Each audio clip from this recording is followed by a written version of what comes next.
नमस्कार दोस्तों, मैं घनश्याम राय आप सभी का न्यूज डंका हिंदी में स्वागत करता हूं। वर्तमान में एक बहस चल रही है कि अरविंद केजरीवाल किसके साथ जाएंगे।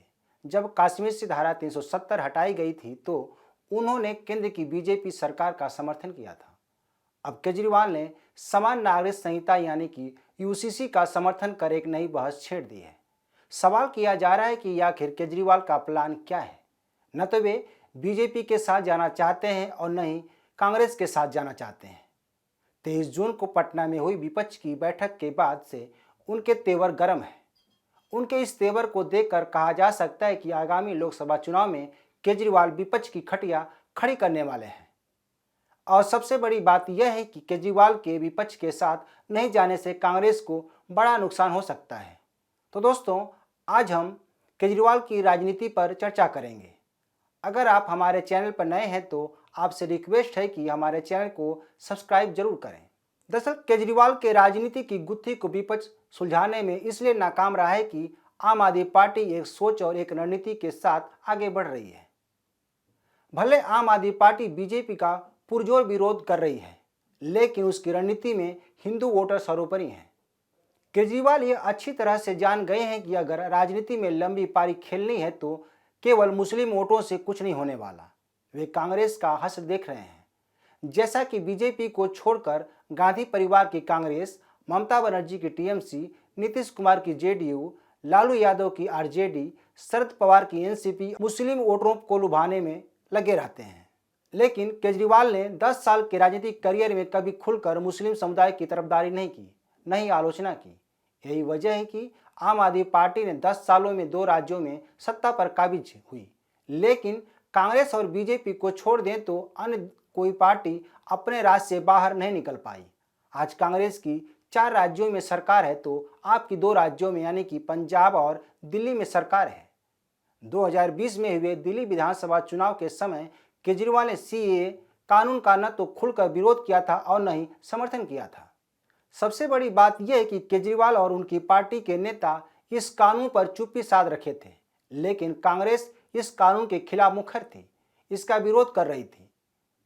इससे छोटी बात कहकर नकारा नहीं जा सकता है, क्योंकि आम आदमी पार्टी या यूं कह लें कि केजरीवाल की यह रणनीति थी कि वे इस कानून के संदर्भ में कुछ नहीं बोलेंगे। हाँ, कुछ ऐसी खबरें आई थी कि इस कानून का विरोध कर रही शाहीन बाग की महिलाओं की आपने मदद की थी। हालांकि यह बीजेपी का आरोप था, लेकिन सच्चाई सामने नहीं आ पाई, जिसका नतीजा रहा कि 2020 के विधानसभा चुनाव में केजरीवाल की पार्टी को 70 में से 62 सीटें मिली थी। कहने का मतलब यह है कि केजरीवाल को इस चुनाव में हिंदुओं और मुस्लिमों दोनों ने वोट दिया था। इस चुनाव में बीजेपी 8 सीटों पर जीत दर्ज की थी, जबकि कांग्रेस खाता भी खोल नहीं पाई थी। 23 जून को जब विपक्षी एकता के लिए पटना में बैठक हुई थी, उससे पहले ही केजरीवाल ने विपक्ष को अपना रंग दिखाना शुरू कर दिया था। बैठक से पहले केजरीवाल ने राजस्थान में एक रैली को संबोधित किया था, जिसमें कांग्रेस की जमकर धज्जियां उड़ाई थी। उन्होंने गहलोत सरकार की योजनाओं पर जमकर हमला बोला था और अपनी योजनाओं का बखान किया था। लेकिन जब विपक्ष की बैठक में जब उन्होंने केंद्र सरकार के अध्यादेश का मुद्दा उठाया तो किसी भी राजनीतिक दल ने उनका समर्थन नहीं किया, बल्कि उनका विरोध किया। उमर अब्दुल्ला ने धारा 370 का जिक्र कर केजरीवाल के घाव पर नमक छिड़का। केजरीवाल को 2011 में ही यह एहसास हो गया था कि जनता देश के नाम पर वोट देती है, देश के नाम पर अपनी जान देने के लिए तैयार हो जाएगी। अन्ना हजारे के साथ केजरीवाल को भ्रष्टाचार के मुद्दे पर अपार समर्थन मिला था और उसको बाद में केजरीवाल ने भुनाया भी। लेकिन आज उनकी पार्टी के नेताओं पर भ्रष्टाचार में लिप्त होने का आरोप लगा है।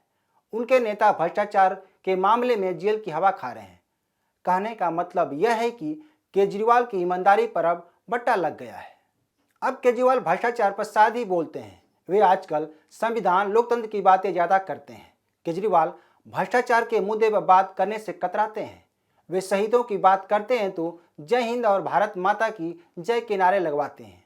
यही बात है कि जो अन्य विपक्षी दलों से उन्हें अलग करती है, जिसका फायदा केजरीवाल उठाने को बेताब है। 2011 में आंदोलन के समय मंच पर भारत माता की तस्वीरें भी लगाई गई थी। इसके अलावा केजरीवाल खुद को हनुमान भक्त बताते रहे हैं। सबसे बड़ी बात यह है कि केजरीवाल विशुद्ध रूप से पॉलिटिशियन नहीं है और उनके संस्कार में पूजा पाठ जैसी चीजें शामिल रही हैं। इसलिए केजरीवाल का मुस्लिम वोटरों पर ज्यादा फोकस नहीं होता है। हाँ, राजनीति के लिए हिंदू मुस्लिम जाति पाति शब्द यूज जरूर करते हैं, लेकिन केजरीवाल राजनीतिक रूप से वे केवल हिंदू वोटरों पर फोकस किए हुए हैं। हालांकि समय बीतने के बाद केजरीवाल हिंदू मुस्लिम के दाव पेच पर खेलना शुरू करेंगे, मगर अभी उसमें समय है। इसके लिए अभी धीमी रफ्तार रखना चाहते हैं और मुस्लिम बहुल प्रदेशों में धर्म कार्ड खेलेंगे। केजरीवाल यह तब करेंगे जब उन्हें लगेगा कि अब कोई विकल्प नहीं है, तब धर्म कार्ड खेलेंगे। अभी कांग्रेस का वोट काट कर राजनीति में कदम आगे बढ़ा रहे हैं। जब केजरीवाल की पार्टी ने यूसीसी का समर्थन किया तो यह साफ हो गया कि विपक्ष का गेम बिगड़ने वाला है, जबकि विपक्ष अपने प्रस्ताव में यह साफ कर चुका है कि वह बीजेपी के किसी भी एजेंडे का समर्थन नहीं करेगा। जैसे उसने नई संसद का विरोध किया था, यूसीसी के मुद्दे पर खुद केजरीवाल ने नहीं बोला। जैसे सीए कानून के समय उन्होंने अपने मुंह में दही जमा रखी थी, लेकिन उनके नेता कभी कभार बोल दिया करते थे। इस बार भी कुछ ऐसा ही है।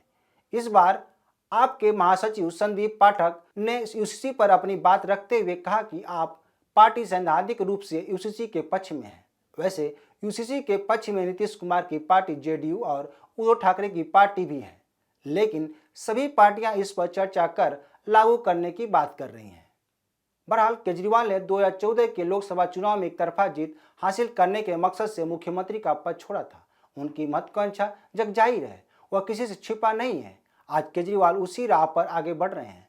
केजरीवाल को विपक्ष की पार्टी में उनको उतना महत्व नहीं दिया गया जिसकी उन्हें टीस है। कहा जा रहा है कि केजरीवाल अपने दम पर बीजेपी को राष्ट्रीय स्तर पर टक्कर देने की तैयारी कर रहे हैं। यही वजह है कि केजरीवाल उन मुद्दों को नहीं छूते जिससे पार्टी को नुकसान हो और उनकी छवि पर आंच आए। केजरीवाल कभी भी हिंदुत्व को लेकर बीजेपी की आलोचना नहीं की, लेकिन दूसरे एंगल से बीजेपी को घेरते रहे हैं। कहा जा सकता है कि आप बीजेपी की बी टीम बनने की कोशिश कर रही है। वह बीजेपी के छिटके हिंदू वोटरों को अपने पाले में करने की कोशिश में है। रही बात मुस्लिम वोटरों की, तो दिल्ली और पंजाब में आप पर इसका असर नहीं पड़ने वाला, क्योंकि दोनों जगहों पर मुस्लिम वोटरों का प्रभाव ज़्यादा नहीं है। वैसे केजरीवाल सबसे अलग होने का दावा करते रहे हैं। ऐसे में देखना होगा कि उनकी रणनीति आगे क्या रंग दिखाती है। तो दोस्तों, आप इस बारे में क्या सोचते हैं, हमें ज़रूर बताएं। इस वीडियो को शेयर, लाइक और कमेंट जरूर करें। धन्यवाद।